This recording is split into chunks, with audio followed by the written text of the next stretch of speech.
Welcome everyone to the Cosmic Matrix podcast with your hosts Bernhard Gunther and Laura Matsu. Today's episode will be about medicine plants, psychedelics, and chasing peak experiences. First of all, a little disclaimer before we start. Laura and I will be sharing some of our personal experiences and tie them into bigger picture topics, just such as the path towards awakening and hyperdimensional realities.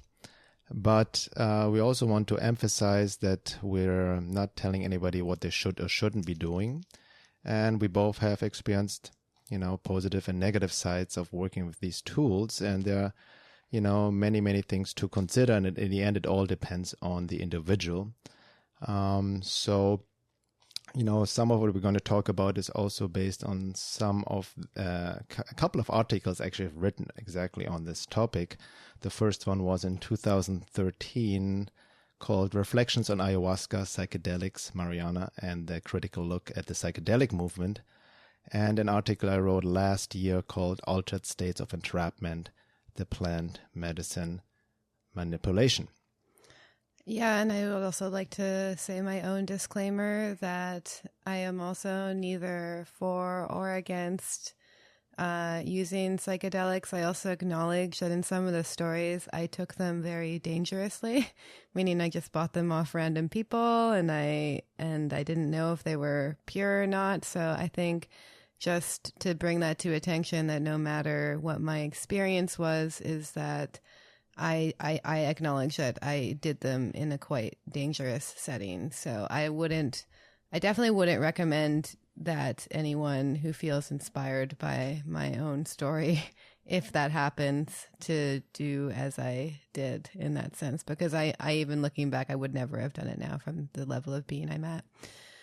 But yeah, so let's just get right into it. So I think the first kind of idea to get into is, obviously today, there's been a lot of attention on psychedelics, using them as an alternative form of medicine. I know there's a psychiatrist in Canada, for instance, that can now legally prescribe ketamine and psilocybin magic mushrooms to people who are more severe cases.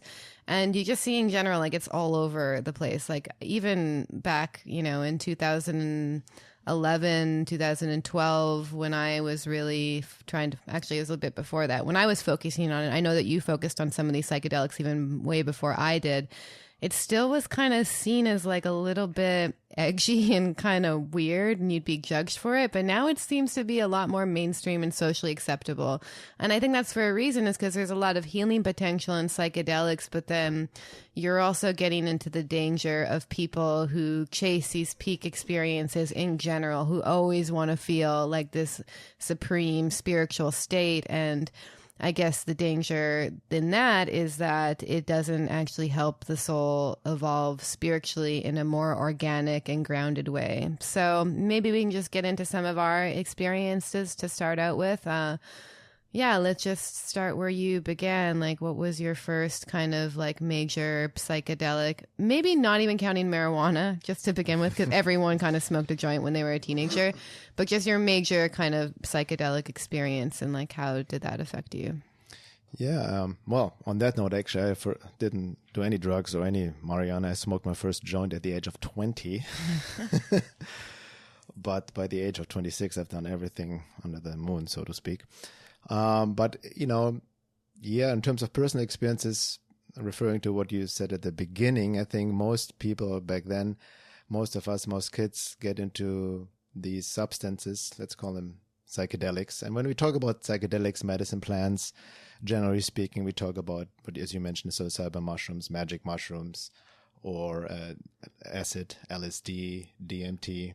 And we're also going to include ketamine, even though I don't, that's obviously synthetically created for the most part. So we're also going to include that, even though I don't necessarily categorize that as a psychedelic, even though it has psychoactive properties. It does, yeah. John Lilly's work and all of that. Yeah, that would be good to get into that as well. But yeah, my first experiences were probably in the first time I came across psilocybin mushrooms. And that was actually quite an initiation for me. That was in 1995 or 1996. I can't remember, one of those 2 years. And, through friends, back in the days, I was living in Hollywood being a musician, and we had this circle of friends, Europeans, and we kind of organized these desert parties, illegal desert parties back in the days. It was even way before Burning Man, and just 50 of us getting together once a month out in the desert at a full moon. And, we would get the directions the night before, and we would just rave out in the desert. That was my introduction to electronic music. It was beautiful to camp out in the desert. And, the drug of choice was there mostly back then, ecstasy, MDMA, acid, and mushrooms. And that's when I had also my first mushroom experience out in the desert. And that was really, really profound, especially expensive music, especially experiencing out in the desert in nature. And it really had my first breakthrough. I ate a whole eighth, like about 3.5 grams. And after going through the initial sickness in your tummy and whatnot, I had really this profound experience of really the speak experience you were hinting at, of like experiencing something larger than myself, connected to something bigger, connected to everything that is, and this joy and this bliss. And I was dancing like crazy, locked into the music, and I'm a drummer, so I was playing drums and all of that. So it really connected me to something beyond my little ego shell, right? And, at the same time, I had also this, what came up for me in these experiences as well, of a lot of childhood experiences, even my childhood wounding from my parents and all of that. So I was able to see it from a higher picture perspective, even a lot of compassion for my parents. So it helped me in a certain healing way.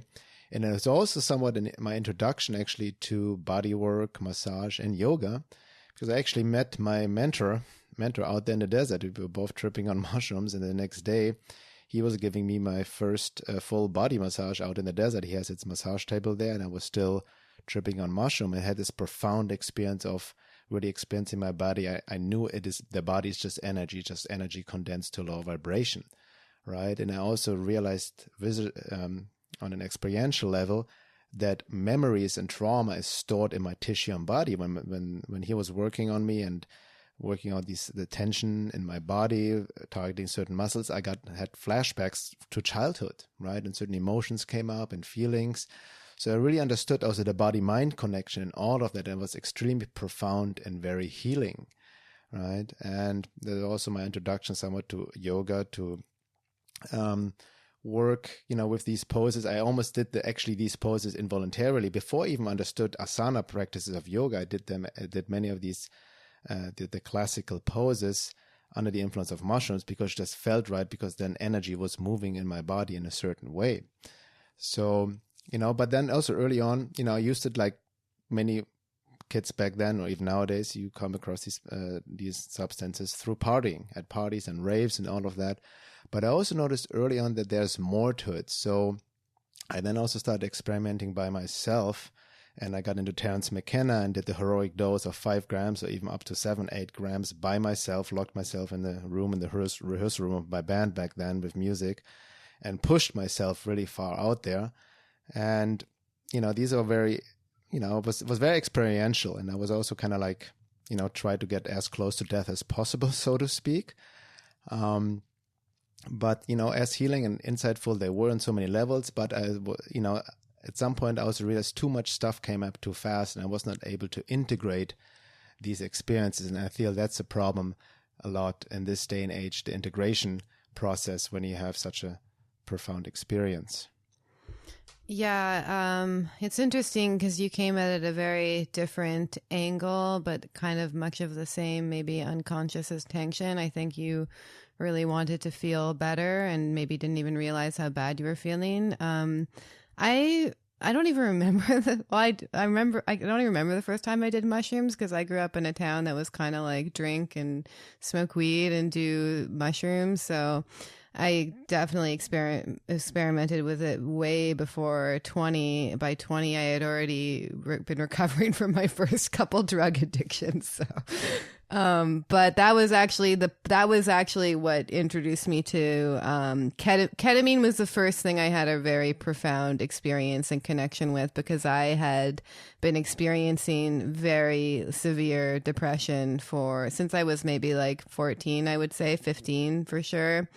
And I had developed a cocaine addiction when I was in my late teens. And that basically destroyed my serotonin. But I just really wanted to feel better and feel happier. And they kept prescribing me, meaning psychiatrists, kept prescribing me antidepressants. And, I just never liked them and how they made me feel. And then one day when I was in a dirty rave, like a warehouse, I was in the bathroom with somebody and I thought they were giving me cocaine, and they actually gave me ketamine. And I was like, all of a sudden I was like, oh my God, the second that I snorted it, I was like, this is exactly what I've been trying to feel. And it just gave me an immediate sense of relief from like all my depressions and all my problems. And looking back, the reason that it did that is because it actually took me out of body. And that's why I liked it. Like all the trauma was in my body. And then I was able to touch something beyond myself, and feel better. And so, because I was also caught in very addictive patterns back then, I immediately got addicted to ketamine, and was like, then I also similarly got into Terence McKenna. I would like do ketamine at the library and read like Terence McKenna books and all these like weird kind of psychedelic psychonaut authors. And, yeah, I mean, eventually it just didn't really work for me anymore. And it was actually kind of a little bit hard to get back then, to be honest. Like you could easily get like all the other drugs, but it was a little bit more, I guess the word, I don't know what the word I'm looking for. It was just basically hard to find somebody who had ketamine. So from that point on, I actually just went through a bit of a downward spiral and ended up getting addicted to far worser drugs, mainly like things like Xanax and opiates, prescription opiates, and that obviously wasn't going to work out well for very long. And then I remembered this ketamine experience, and then I started doing some research on it, and I found out something interesting, which that the reason that ketamine provides this immediate relief for depression is it shuts off this thing called the NMDA receptor, and that's responsible for linking current memories that you're experiencing in the present to previous experiences. And a lot of the patterns of depression are kind of getting stuck in this negative mindset and being like the thing that you're experiencing in the present, you start attaching it to past previous bad experiences. And so that's why it's so immediately effective. So, and it's also been used as a treatment for opiate addiction. So once again, I self-medicated myself, and I actually pulled myself out of a pretty epic addiction to opiates by using it as a transitionary thing. And just a disclaimer again, I also had to do a lot of work on myself after. It kind of gave me a bit of a breather, I guess you could say. And then I had to really dive deep into my work. It didn't resolve any of my trauma. It just kind of pushed me. It gave me a little bit of a head start. So that was my first kind of positive experience. But also at the same time, like I can see how it almost gave me like a cheat code that didn't exist. Like I still had to deal with all my thought patterns. I still had to deal with all the trauma in my body. It just kind of gave me a little bit of a relief from the sadness and the depression that I had been experiencing for so long. So do you feel with ketamine, you used it more as a tool and not to avoid or buffer things up, but it helped you to manage? Yeah. For definitely. I mean, I think in the first instance, when I was first introduced to it, I was also looking for just relief from my depression. But then I was also, partying. I didn't really care about doing excess amounts. And then the second time that I used it more consciously, because I did some research on it, I was like, okay, I'm going to use this. I'm not going to I definitely wasn't doing it in any party setting. And I was doing it. And I was like, okay, I'm going to use this for a couple of weeks to get myself over this hump, because if anyone's listening and has experience with this, opiate addiction is extremely hard on the body and the brain too. It definitely depletes a lot of the neurotransmitters in the brain, depletes the dopamine. So it kind of gave me, I was basically, my intention was to use it in the same way that people use antidepressants, except to have to use it for a much shorter period. Whereas antidepressants, it takes about 6 to 8 weeks to kick in at least. And that's if you're using the quote unquote right antidepressant. But here I was like 2 weeks of using it. And then I was able to kind of have a fresh mind in order to do the deeper work that I needed to do to heal those traumas.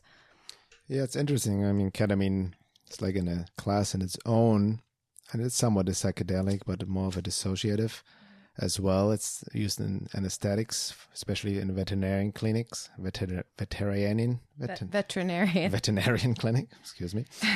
I actually used to work in an animal hospital and was actually a tech in surgery. And you were the friend that I always was hoping to have. Exactly. When I was People always hitting up, can you get me some ketamine? Can you get me some ketamine? But it's interesting. I also had my own ketamine experiences differently than yours, because I was back then really, I would call myself a psychonaut and really experimenting and diving deep. And I got into John Lilly's work. Yeah, I did too, actually. Yeah. I mean, don't get me wrong. I definitely pushed the limits. I was also taking it intramuscularly as well, and because I just had the strongest effect. Exactly, that's what I did it once. I ejected myself, and that's when it got scary too. I got myself into the so-called K-hole. Oh yeah, I loved that place though. That was my favorite experience. That's interesting though that you say that was terrifying, because the reason that I got so attached to it is because I've only had these experiences on ketamine, and also when I had a very high fever when I was a kid, where I would literally K-hole or had a high fever when I was a kid, and I would touch God. There was a total all-encompassing experience of God. And that's what made me believe that God exists, is because I was like, oh my God, I felt it. Yeah. So I never, I don't know, maybe we had different types of ketamine, but I never had those scary K-hole experience. Or maybe I just didn't like being in my body in general. So I was like, this is awesome. That's interesting, because I was really doing research. I still have the folder. I did some research and printed out from the internet of how to induce near-death experiences via ketamine. You wrote that yourself? No, I just did research on the internet. Oh, I printed it out I did it all by myself too. It was a bit crazy. I mean, similar to you, I did a lot of things back then in my naivete, which I wouldn't do nowadays. And I'm kind of glad I came out fine, or out the other way, right? But I was actually also... Because by then I had been to a psychiatric clinic where they used to practice MK Ultra experiments. Not that they practiced on me, but I was just aware of it, even though I hadn't really gotten into that kind of information. And I remember using it to intentionally brainwash myself too. I would put on positive thinking mantras and K-hole myself. I was doing all sorts of crazy things because I was literally just aggressively trying to brainwash myself. Yeah. Wow. So...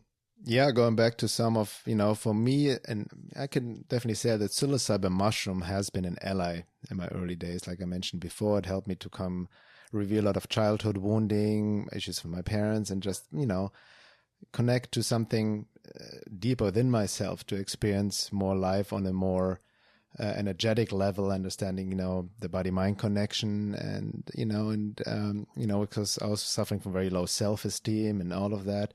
So it definitely had its healing potential, but as I was pushing myself with high doses of mushrooms, what I also started to experience was very strange worlds with, entities or elves, as Terence McKenna said, and I always felt there's another intelligence, and it was not a projection of my unconscious or anything like that, but being confronted with entities, with beings, right? Some even reptilian in nature, and which I didn't have no context back then. But it was really fascinating, because I always assumed that people had, talked about they have this spiritual experience, which I had on some level too, but for the most part, it was a very alien experience for me. And that was also, in the sense, the introduction for me to, to the topic of UFOs, aliens, the hyperdimensional matrix and hyperdimensional realities, and all of that. Yeah, I feel each plant, obviously, for most people who are somewhat interested in shamanism, has a spirit in itself.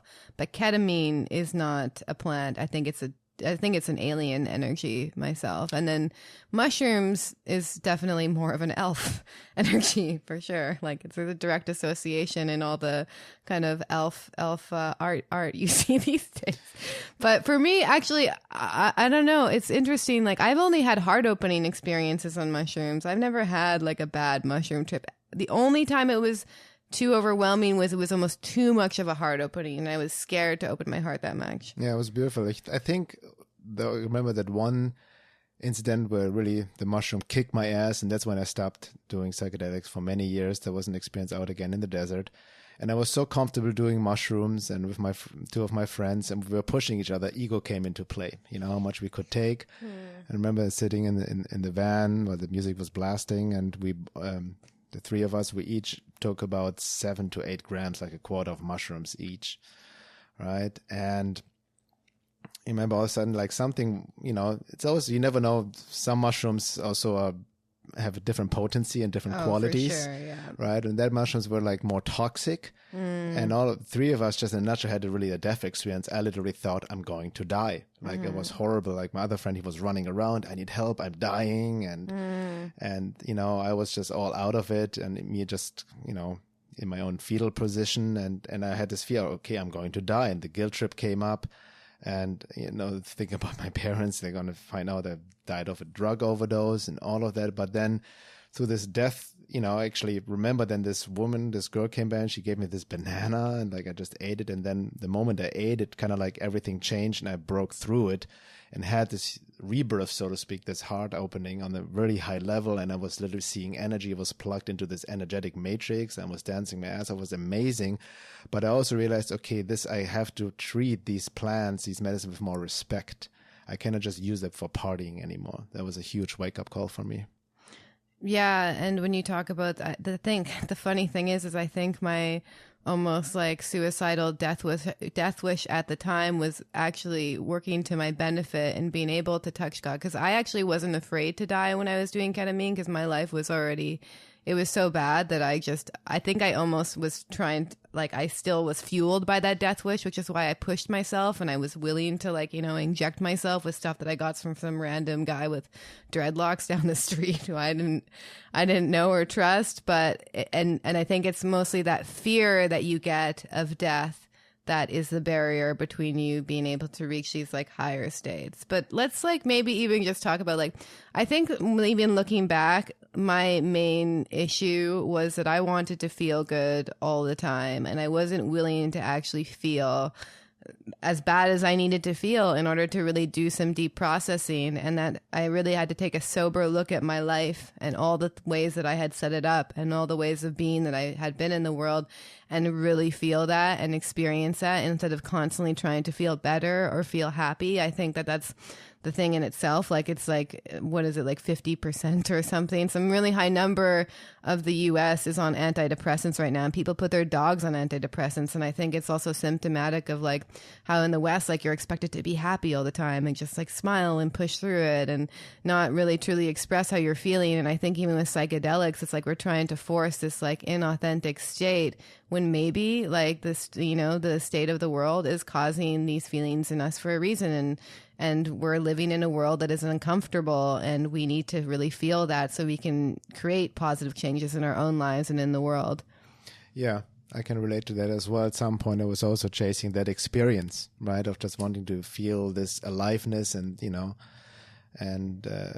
also visually, I just was quite addicted to the visions I got, and just these, out-of-body experiences, and just this bliss and love and all of that. And then I also got into, in the late 90s, heavily into DMT, which is really probably the strongest psychedelic out there. You can, in smokable form. And that kind of like is, you enter in a whole different world with all kinds of being entities, but it was also extremely heart opening. I also did 5-MeO DMT, which is a really profound experience. It's a bit different than regular DMT, so to speak. But I was doing it a lot. I think I had 30 DMT trips within a couple of years. But again, like I mentioned before, similar to what you mentioned, too much was coming up too fast. I wasn't able to integrate, and wanted to have more disturbing experiences. Disturbing experience in the sense of like dealing also with this hyperdimensional matrix, which I just got into back then, these entities and interferences. I'm sure I took something on back then in terms of entity attachment, a topic we'll get into a bit later in this podcast as well. But I realized, okay, I need to focus on all these issues more in a sober, grounded, constructive way. So it actually inspired me to learn more about basic psychology. I got into Jungian psychology, shadow work, basic spirituality. I learned, also just practicing yoga, meditation, and really integrate these experiences and work on it on a sober level, without trying to use these substances to basically bypass. Sometimes I feel, looking back, I have to also acknowledge myself, some of the experiences I was projecting too much positivity, so to speak, into these experiences than they actually were. You know what I mean? Overestimating myself, feeling, I feel this now and all that, but it was still not healed. It's just like it showed me what is possible, so to speak. But the work to be done, even Trans McKenna said, it's not what you do on these substances or plants, but what you do when you're off of them. Truly integrate them and then do the work in a sober state. Yeah, I found the most effective weeks for me, or times for me, were after doing ketamine. I got this like kind of 2-week break of relief where I wasn't in my own depressive patterns, and that's when I could really take on new ideas and learn new ways of being in the world. But when I was on it, it actually definitely wasn't fun. Like I was throwing up and like I was dizzy. I didn't have any equilibrium in my body. Like I was not functional at all. And so maybe, and it's interesting too, because looking back, like even that attitude of always wanting to feel this amazing spiritual experience, it actually carried over into my own meditation practice. Because I kind of had a little bit more of a background in psychology to some extent, because my mom works in psychiatry, so I was very much around this kind of way of thinking my whole life. But I really didn't get into the spiritual components of life until I really hit my Saturn return, which happened around age 28. And I realized too, because of my experiences with psychedelics, I feel like they kind of gave me a shortcut.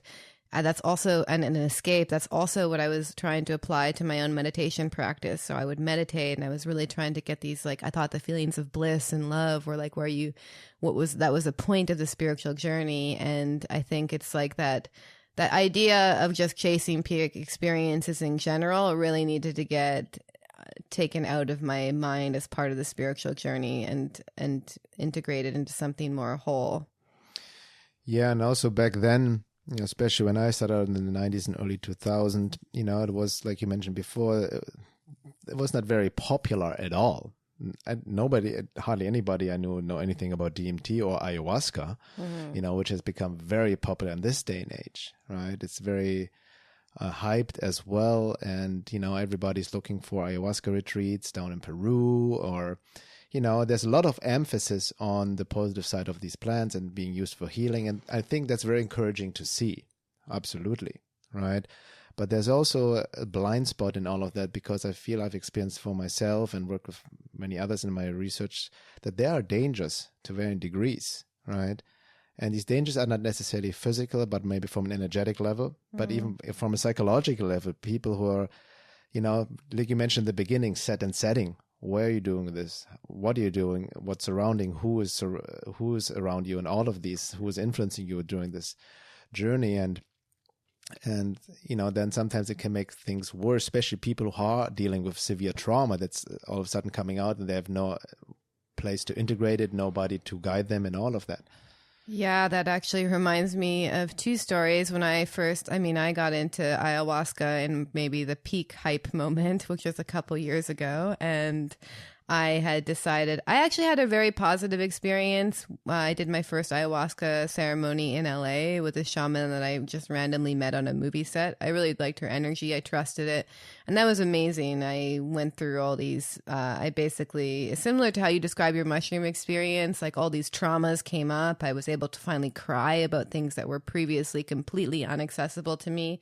Like I was emotionally shut down into feeling that, and it brought it all up. The entire ceremony I cried. I must have been kind of annoying to the people around me looking back. But anyway, so I went down to Peru, and right before I went down, I was talking to this guy, and he was like, "Oh my God, like, please don't do it." My best friend went down there, and when he came back to the regular world, he basically couldn't handle it, and he killed himself. He shot himself like a couple of months later. So that was like my kind of warning, and that was a true story. That was his best friend, and he was really trying to caution me against it. And then another experience I found out after I'd gone to Peru is a guy who was friends of a friend of mine. He basically lived on the same kind of area of Canada that I lived, and he knew people I knew. And he had a history of like drug addiction and aggression from what I've read. I didn't know him personally, so just a disclaimer. I'm obviously not going to say his name, but the details might give it away. But anyway, he went down, he was working with a very famous shaman grandmother down there, and apparently he had a psychotic break. He had a history of like drug addiction before, and maybe you can talk about how that can affect people. And he ended up killing her, murdering her, and then they lynched him in front. The village lynched him. Oh, that just happened recently. Yeah, right? that just happened. What was the name? Yeah, I forgot. Yeah, I won't name his name, but the details are going to give it away. But what the shamans did. Olivia. She was very popular. Yeah, she's very much like almost the face of ayahuasca in Peru. Like she's worked with Temple of the Way of Light, and that's Gabor Mate's ayahuasca healing center down there. But anyway, looking back, you can almost see how he was trying to kind of escape all these traumas of his past and almost take a bypass. That's just my own perspective on it. And then something came back to haunt him, and something came up in these ceremonies. And so I think that's also the danger of, I think a lot of people too are trying to look for a shortcut out of like, especially when they've had very traumatic past and drug addictions, and then in trying to find that shortcut, it's almost this weird paradox because it always gets better before it gets worse. But if it gets way worse and you're not able to handle that point when it gets way worse, something like that could happen. Yeah, and also, let's talk a bit about ayahuasca in particular, because that's very, very popular in this day and age again. My first ayahuasca experience, my first time in Peru, was in 2006. I went there with the yoga teacher I was working with, and she had a yoga retreat with ayahuasca ceremonies in the Sacred Valley. And I had a couple of ceremonies there with a pretty well-known shaman down there. And they went well, but also like the setup was just, the group of us, maybe 15 people. And it was interesting, my first experience also within a group, which I not have been used. I did a lot of my own experience of mushrooms, DMT, was mostly by myself or one or two friends. So processing with a whole group of people was a whole new experience. And a lot of these people have never done any psychedelics or not even smoked cannabis before. So a lot of them actually, it was intense. Some of them freaked out. They ran out of the teepee. And I thought that's just what happens. And this quote unquote shaman, I won't mention his name, he's very popular down there right now. Yes, I think I've worked with him also. Yes. He was just sitting there with his guitar playing, but not giving any individual attention. And I noticed like my good Peruvian friend Fred, whom I hosted a retreat in the past, he's just, it's like being on the ship, but nobody's steering the ship. Right. That's his style too. He's like, well, his reasoning is it'll make you stronger if you can get through this on your own. Oh, holy shit. Yeah. But, then I met this medicine woman there, which I became really close to, and she saw also the danger, and she's very psychic clairvoyant, and she saw even, somebody was processing, and then this entity, demon, whatever, ejected out of his aura and jumped into the person next to him, right? And the quote-unquote shaman was not aware of it at all. And I realized the danger of nowadays, because when you join these, sometimes these retreats, especially when they're just based on medicine plan, where you do like ayahuasca every 2 days or wachuma and just that, you come together. And like 5 times in 10 days they'll do. That's insane and crazy. And especially with people that come from all over the world, you don't know them. And sometimes, maybe a smaller circle, 10 people, but it can be up to 15, 20, 30. Then nowadays they even ceremonies are 80 and 100 people. Yeah, I've heard of people. That's crazy energetically. Yeah, which is interesting because before I went down to Peru, I kind of had a few friends who kind of helped guide me, who were more aware of these energies. I didn't understand like the language for it, but I also knew that it was very important to work with psychic protection and prayer and intention before, because I went into those ceremonies, that same shaman, and it was like on a full moon, 50 people there. And that was crazy. Like, that was really, the energy in there was unmanageable, essentially, because no one was managing it. But I remember, like, and this is before I really understood. I just really understood that there was a spiritual field around people that energies could attach to, and you could transfer it to other people. And I also knew that when you take psychedelics, you're in a very vulnerable state. So, and I don't know how much this really helped in the end, but I did go in with prayer and intention. I had this whole ritual of putting all these crystals around my bed, and I really wanted to create a field around me so that whenever I went into these ceremonies, I would be protected. And people just went in, like, people would come in from drinking the night before and all sorts of things. So I could see that people had no sense of what they were getting themselves into. They were just like, oh, I'm going to go down to Peru and go to Machu Picchu and also do an ayahuasca ceremony, and not really realizing, like, the full extent of, like, it's an extremely powerful medicine. And I think that for the most part, unless someone has already grounded themselves in some spiritual practice, meaning like meditation, yoga, qigong, whatever it is, and really done a certain amount of work on themselves, they shouldn't be diving right into it. That's only my personal opinion, because I don't think, especially in ceremonies like that, like they literally just let you sleep in the space, and then you go home after, and then you're just left on your own. Yeah, that's very interesting. So that ties also into what we see now increasingly in Peru. I've been there many times, 10 times, and not just for ayahuasca, but hosting retreats myself then, not just with medicine plants, but the romanticizing of Peru, the romanticizing of shamanism, or the guru, but also India happens with guru projections, and what, gringos and white people project into the shaman, put them on a pedestal. Mm-hmm. And that was for me a wake-up call the last time I did ayahuasca down there, and I stopped since then in 2013. Two of my friends, one of them, my Peruvian friend, who is actually a Huachuma curandero working with San Pedro cactus, we went deep into the lower jungle, 8 hours on a banana boat to a Shipibo tribe and working with the shaman. But it was a very different ceremony, because it was just myself, my two friends, and then two shamans, very intimate setting. And I feel that's also more the traditional way. Right? Yeah. You just work almost one-on-one, or even the shaman only drinks, and not just with these groups of strangers. But what I've noticed, two things was interesting. That's when I was first confronted with hyperdimensional interference, in a very obvious one, because something happened during the ceremony. So I was processing, the shaman really gave me personal attention, helped me process, purge, and all of that. And then he worked with my other two friends, and then he started like heavily processing and purging, and it was under a lot of distress, and his colleague, the other shaman, supported him in that. And I just thought, okay, this is his process. Maybe he's clearing himself from what he worked with us and all of that. But then his friend asked us to leave, and then we went to our own, tents and just processing our own experience, which, by the way, was more purging, was not too much vision. On that note, I also noticed that shaman we talked about, other shamans, they actually, the traditional use is actually more ayahuasca, in the sense of just la purga, the purge, and it's not about the visions, but now they know that the Westerners, as they say, like the fireworks. So they mix even other stuff in datura to increase the visuals, because that's what the Westerners like. Yeah. Right. But let me just finish that experience. So, the next day, we talked to the curandero, the shaman guided us, and he then told us that he was under attack from a neighboring shaman, right? Hyperdimensional psychic attack, because he was jealous and envious that he was working with us. That's how they fight, by the way. It's pretty funny. It's a sorcery, but it's very serious, because that's when I realized that there's dark shamanism, and these plants being used to put curses on other people, and especially on gringos.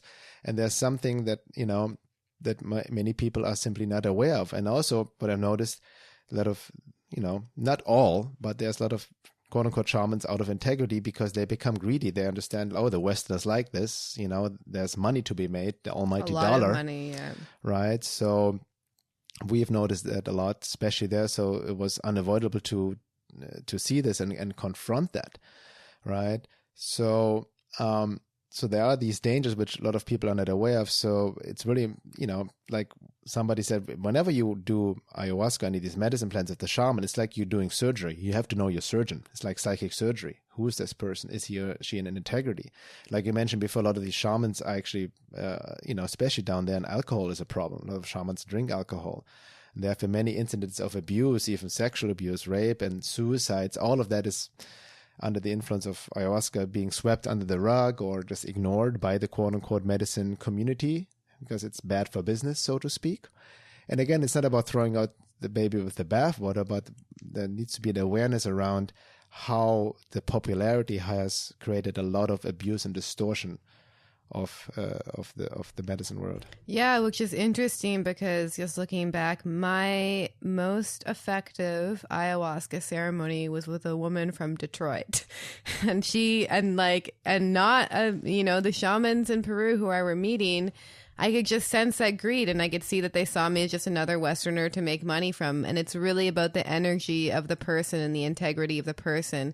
And she, she obviously, not obviously, but she went through her own initiation. I'm not saying she was just some random person who just did ayahuasca and was like, I'm going to start having ayahuasca ceremonies, which is a lot of the Western ayahuasca. They call themselves shamans, but I don't think they are. So there's a lot of that, but just the fact that she was able to hold the space, she was in integrity, and she had the right values behind it, and she wasn't fueled by greed, I think was the most important thing, because the person who's facilitating the ceremony, that's the person who's really, controlling the energy in the room in many ways. Like that's why they sing the Icaros and they have the music and stuff, is because they're trying to create the energy in the room and protect the energy in the room from those things happening. And then down in Peru, it's crazy, the ayahuasca tourism. I mean, I'm sure you went, I guess, a couple years last before I went, but it's just, you see the greed in their eyes, and you just can tell, like, anytime, I mean, it's the same in India, but maybe in a different way. But if you're a Westerner, they just see you as dollar signs. So I think that once you start mixing any sort of spiritual work with greed, it automatically just ruins the integrity of it. Yeah, and that ties really into the much bigger topic of the matrix control system, because what I've realized myself in the past, like I mentioned, I've definitely taken on some entity attachments from working with mushrooms and and interferences in particular, and that has increased in this day and age. And then my article I wrote last year called Altered States of Entrapment, I share a case of this kid from Canada who in his early 20s looked up an ayahuasca retreat on the internet and joined it, and was one of these well-known shaman down in Iquitos, and did the typical, was it 5 ceremonies in 10 days or something. And they were mixing too, which is unheard of in traditional shamanism, 3 days of ayahuasca, then you do wachuma and then DMT on top of it. Was like, my friend talked, like a psychedelic candy store, so to speak. Yeah. Right. And it's very irresponsible, but just because people get hooked on these peak experience, and something very disturbing happened there, where he actually got cursed by the shaman. Putting a curse on. The way it works is similar, like Western, let's take an analogy, Western medicine, doctor's malpractice, where he keeps, the client or the patient sick, so he comes back for more. That's actually common. That's not even considered malpractice at this point. Just put him on drugs. But the similar, he actually attached an entity into him to at first, give him the illusion that something has been healed and better, but kept him coming back for more. So it got him even more sick, but something went even terribly wrong, and he was dealing with the intense demonic possession, literally. And he came back to Canada and literally lost his mind. He lost his work, his own business. He tried to commit suicide, driven by this entity. I have all this whole case is described in my article. You guys can read it up. And he actually had to escape to Mexico because he was getting institutionalized under heavy medication, but his girlfriend helped him to get off of it, and then they fled literally to Mexico to find help. And then he came across my work. My older article talked about reflection ayahuasca, where I already shared about dark shamanism, and we had a Skype session. And during the Skype session, already the entity always was taking him over, really literally choking him, like he made these weird mudras with his hands and had a hard time sharing to step in his power. And he was injected with these thoughts by these entities that he's powerless, that he's just a puppet and all of that. So that was a few years back, and I worked with him for a month, and he has gone through an amazing healing journey and got himself out of it. But it was just, it's a good example of like,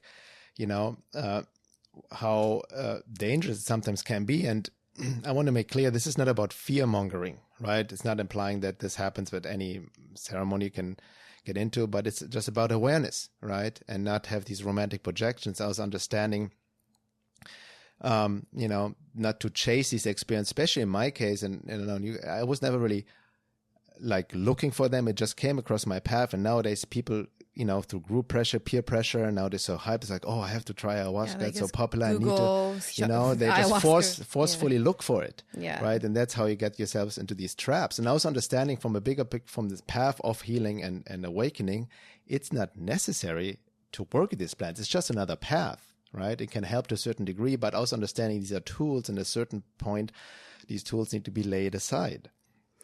Yeah, and I remember, I forget, the first person, like, I could see myself being led towards it, because right after I had my first, like, I guess, awakening experience, it was an intense healing journey, doing yoga and meditation every day, and I ended up working with a guy who did ayahuasca, and he actually had a very nice energy. He was one of the first people who I felt demonstrated true, like, loving kindness and compassion to me after all these years of trauma, and he just came back from doing ayahuasca, and then I was like, oh, that's interesting, and it kind of intrigued me, I guess you could say. And then I just ended up working on this movie set with this shaman who did ayahuasca ceremony. So it was very much a synchronicity.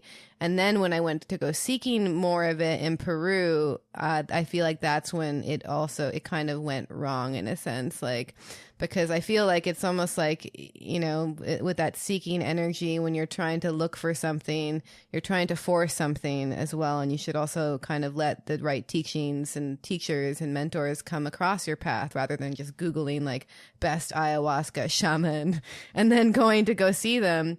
I also had, like, it's not to say that I didn't have amazing experiences on ayahuasca when I was in Peru, but my main intention, interestingly, was actually, I understood like that there was an interdimensional world that affected our physical reality.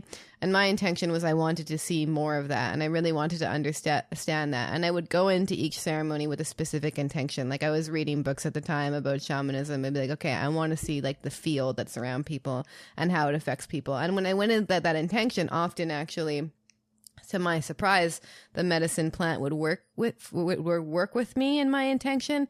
But then there were other times when it got very confusing and hijacked. Like we had alien interferences in one ayahuasca ceremony, for instance, where even the shaman was like talking to the aliens that were in the room. We had other people who were channeling alien languages in it. There was flashes of light outside of a place where we were having the ceremonies, and I don't even remember that ceremony very much, or nothing came up for me personally in that ceremony, because I had literally left my body. It was so intense, and like people were throwing up way more than usual. It was like the frequency was crazy, and it wasn't a great frequency at all. It was just very distorted. So that I could see that, my the negative experiences looking back, even though I didn't know that they were negative at the time, far outweighed the positive ones. And I call them negative because they got me very ungrounded and very confused about reality. And when I came back to the normal world, much like these kind of horror stories I was talking about before, I didn't even know how to integrate them into reality. And I was like, okay, I need to leave this alone for a while. Yeah.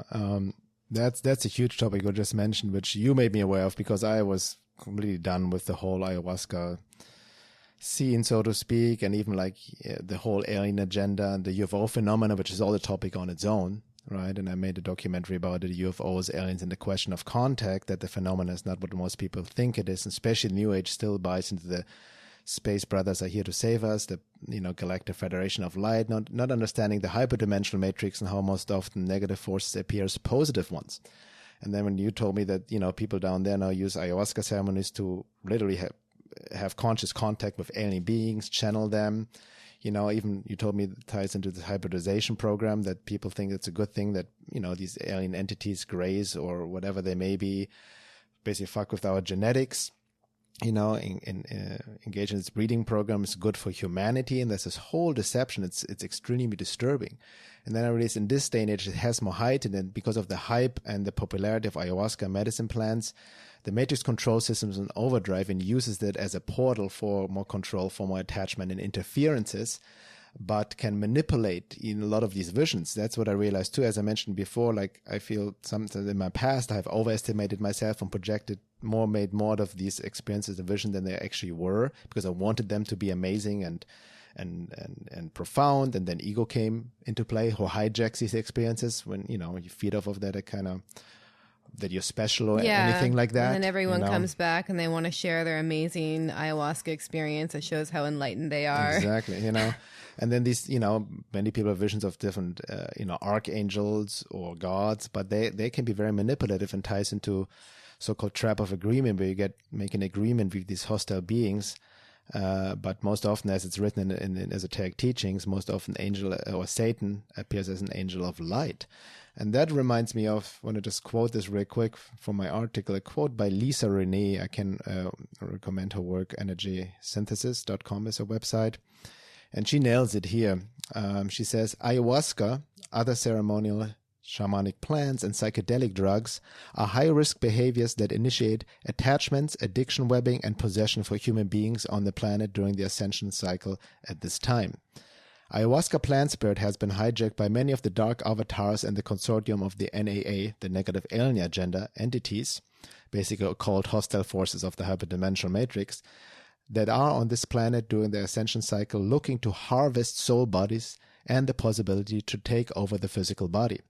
It is designed to interfere with true spiritual communication links and shut off the neurological communication functions between the person's consciousness and the higher spirit.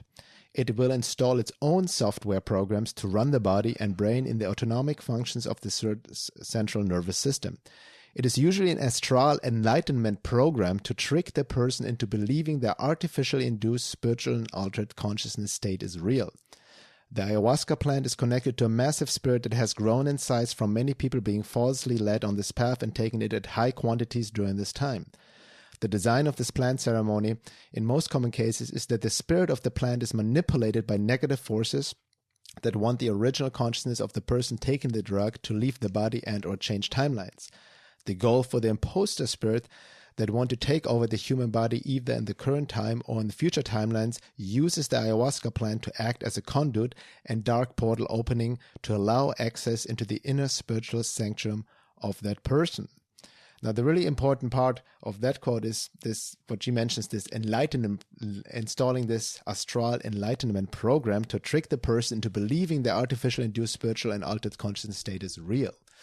So that's, people feel they have been awoken, have these enlightened experiences, but they can, she said, these faux enlightenment experiences, which actually the esoteric teachings, the occult teachings also warn about, the mystical phenomena that are sidetracked but are not considered the true awakening experience.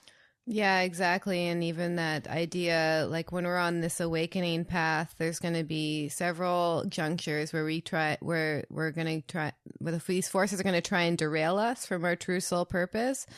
And I think looking back on my own experiences, it was a derailment. Like if I would have just kept up my practice, doing yoga, meditation, working on my stuff that came up, it would have helped. I think well, who knows what would have happened, but I think that would have been more productive for my own spiritual growth. Because I basically had more work to do because of stuff that happened in the ayahuasca ceremony after. So that was a kind of a bit of a red flag. And then I realized, like, it actually, everything can be used as a lesson. Looking back, that's what truly committed me to my meditation practice. Because I was like, oh my God, there are no shortcuts. I need to, not just even meditate, because you can also use meditate as a way of spiritually bypassing, but meditate and allow my mind to kind of calm down, see what comes up in my body, and then work with that. And that there wasn't going to be just suddenly I take a drink of a plant medicine and all my traumas go away. I think that's the issue, is that thinking that there is any sort of shortcut on this journey. And then through our own laziness, that's when we can easily get derailed by stuff like ayahuasca, because people just don't want to do like the really hard work. They just don't want to sit with their feelings.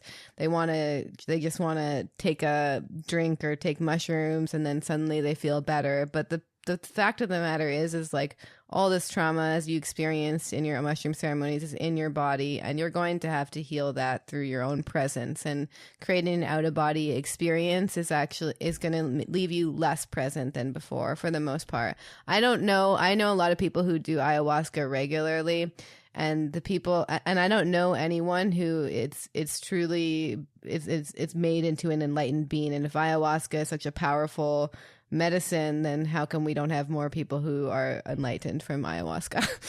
That's on a good, two things that come to mind when you share this also relates to what you said at the beginning. Like, again, we're not telling people what they should be doing. Personally, my own process, what I've realized, doing any forms of psychedelics, medicine plants actually is detrimental to my own embodiment practice. It's actually counterproductive. It's very draining on the physical body too. Yeah, and energetic. And I noticed that because, as some people know, follow my work, I host retreats in Peru in the high jungle, which also Laura and I are going to host another retreat that's coming June. But we're working without medicine plants. In the past, I used to work with medicine plants, in particular Wachuma San Pedro cactus with my Peruvian friend. He's a Wachuma curandero. But also the program we designed was, back then we had like a 10-day program or 9-day program. And we had like a whole preparation phase and embodiment practices, psychological work. And then literally out of this 10 days, just 1 day a ceremony. And then the rest 3-4 days integration, right? But even within that, we realized then years into it, like we wanted to stop working with it because we realized people were so just focused on the medicine plant. That's what they wanted so badly. And people had amazing experiences, don't get me wrong, healing experiences. It was beautiful. But we noticed is similar to what you said at the beginning. Most people still lack the foundation on a very basic level. If you want to, if you feel drawn to the path of medicine plants, I can highly recommend to have already in somewhat consistent meditation practice, embodiment practice, spiritual practice, also have done a certain amount of psychological work, even, basic understanding of Jungian psychology, childhood wounding, how to process that, right? And all of that, and before you can, enter that kind of domain. And also on top of it, it's especially, when you're entering other dimensions of these plants, have an understanding of the hyperdimensional matrix, the occult forces, how deceptive they can, how to navigate these realms of understanding before you just enter these jungles. Because even it's written in the esoteric teachings, there's jungles out there in the unseen realms. They're far more dangerous than any physical jungles out there. Mm-hmm. Yeah, exactly. And also, the funny thing is no matter how much psychic awareness you also have, once you're in that state, I think you have to be you have to be a very powerful sorcerer to even navigate that. Because even with my own level of I didn't have a deep level, but I feel like, it's similar to almost when you can develop your meditation practice as much as you want, but then when you're in the world and the situation that drives you crazy, or maybe with your family, for instance, like how great is your meditation practice is going to be. So even though no matter how much awareness you gain before you go into these situations, you're kind of left it's extremely hard to navigate once you're in it as well. I think that's also the thing. And also, just as an incentive for people, what I've noticed is that the more that someone has done that foundational work, the less they're going to have these extremely horrific trips. Like the people who seem to have the most horrific experiences when I was in those ceremonies were the people who just seemed like they were partying and doing cocaine. Which leads me into a very interesting story, by the way. I actually knew a girl who I met in a meditation retreat who told me that she was crazy partying, doing tons of cocaine and alcohol before she went to the ayahuasca ceremony. And she drank the ayahuasca and nothing happened. That reminds me of I had a few ceremonies. There was a few individuals. There's one guy who had 2 or 3 cups and it didn't affect him at all. Was weird, and he had a weird energy.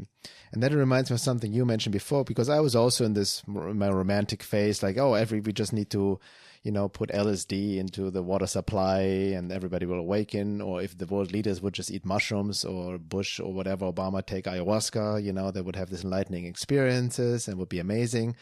But, you can only experience on your level of being and your soul potential. And that ties into the topic of soulless humans and organic portals. And not everybody is soul, but some people are just automated empty shells, so to speak, and don't have that's a question of the soul. And this topic goes, people can check it out on my blog called Organic Portals, Soulless Humans.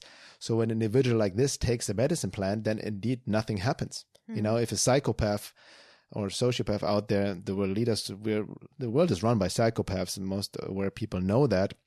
If they drink ayahuasca or LSD, they won't have any enlightening experience. It would just not happen to them because they don't have that level of being in them already. It can only bring out what's already within you. So this whole romantic notion that everybody just needs to drink ayahuasca in order to make this world a better place is based on illusion and the assumption, again, which we talked about before, the assumption that we feel that, everybody is the same, right? That everybody has the same emotion, the same capabilities within themselves. But as it's written in esoteric scriptures, there's no such thing as equality in an entire universe, and there are different levels of being, from, again, soulless to more soul individualized beings. So that's really important to understand from a more mature level, and having a more grounded understanding also of that kind of cosmology, I would say.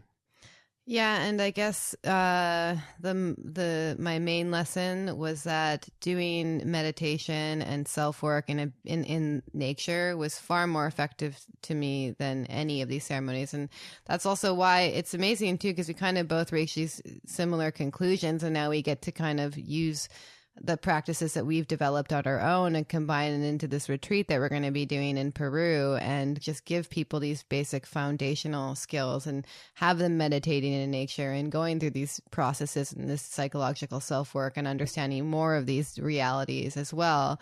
So it kind of creates a more grounded, I feel just speaking for myself, this will have a much more grounded impact on what will change, because it takes a few days from doing an ayahuasca or a psychedelic ceremony to come back down to earth and come back down in your body. That was a challenge for me. And if you're doing these practices and you're already in your body, then you're actually doing the work that needs to be done by transmuting these traumas and these things that we're holding on to. Like, it's all stored in the body. So it's interesting how these out of body experiences, if you're not in your body, then you're just going to come back into the same body with the same patterns and the same history, and you're going to have to deal with it. Yeah. Again, on that retreat, just before we close up the hour here, this retreat will be in a Peruvian high jungle June 3rd until June 9th. You can read up on my website under retreats and events. And it's also restricted only to 9 people. And, I've lost count. Literally anybody whom I tell that I host retreats in Peru says, "Oh, you're doing ayahuasca?" I'm like, "No, we're not. We love the energy of the jungle. It's amazing just being in this powerful natural environment, brings stuff already.